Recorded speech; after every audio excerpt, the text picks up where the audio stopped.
Всем привет! Те, кто только начинает ходить в походы, и люди, которые не имеют достаточного количества кемпингового всякого и походного снаряжения, вот для тех сегодня мое видео. Сегодня я хочу с вами поделиться, чем я пользуюсь для приготовления в пище. Раз в год мы с друзьями выезжаем на Нижнюю Волгу и стоим лагерем на острове, где, собственно, сами себе готовим пищу, не пользуясь никакими ни столовыми, ни готовыми пакетами, ничем. И для того, чтобы этот процесс был максимально удобный, для того, чтобы он максимально быстрый, у нас есть несколько способов, которыми мы пользуемся. Ну, давайте обо всем по порядку. Первый способ, самый простой, это выкопанная траншейка в земле и решетка от обычной газовой плиты. На нее можно ставить сковородку, кастрюлю. Этим удобно пользоваться, когда сильный ветер, когда нужен большой объем пламени, когда нужно что-то хорошенько поджарить. Вот, собственно, вот для этого я эту решеточку и вожу. Она совершенно занимает минимум места, при этом очень функционально. Вот с этой стороны подкладываем дровишки и приспокойненько себе готовим на этом огне. Второе устройство, назовем его основным устройством, это наша реактивная печь. Легко, видите, ее растапливает, очень удобно. Вот мгновенно она разжигается. Вот сюда вот закладываем щепки, минимум дров, максимум производительности. И вот отсюда сейчас в скором времени, как только там разгорится помощнее, ну вот отсюда будет шарашить уже не дым, а пламя. Вот оно уже здесь. И чайник начинает, и наш чайник начинает закипать. Время закипания чайника, я бы даже сказал, не 10 минут, а 6. Да, 6, ну 7. Единственный минус у этой печки, друзья, когда дует сильный ветер, то тепло, конечно, сдувает, и время закипания, приготовления пищи существенно увеличивается.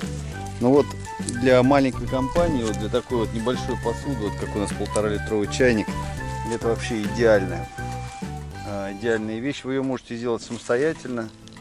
В данном случае вот у меня модификация с отделом для запекания.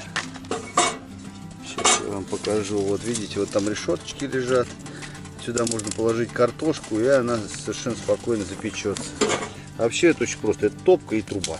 И на трубе место, куда вы ставите котелок, чайник, кастрюльку, все что угодно.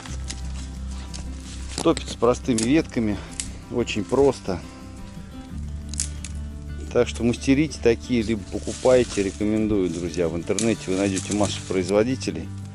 Не буду вам делать никакой рекламы, потому что их действительно много. Не забывайте обязательно ставить лайки, не забывайте. Третье наше устройство — это двухкомфорочная плита. Идеально вообще для компании из 3-6 человек. Так, что у нас сегодня здесь? Ой, сегодня свежежаренная щучка, прекрасно. Для компании из 3-6 человек. Вот в комплекте мы везем вот такой вот баллон с пропаном. Эта газовая плита закрывает практически все наши потребности в экстренном приготовлении пищи. Например, утренний омлет. Или когда плохая погода, мы поставили нашу плитку внутрь шатра и спокойненько готовим внутри шатра. Вечером вскипятить чайник, когда не хочется заморачиваться с огнем. Вот такие вот 3 способа приготовления пищи на открытом огне. Костер, печка, ну и наиболее продвинутый способ приготовления пищи — это газовая плита. Вот она у нас двухкомфорочная. В общем-то, можно сразу жарить, греть чайник, либо поварить суп, все что угодно, друзья.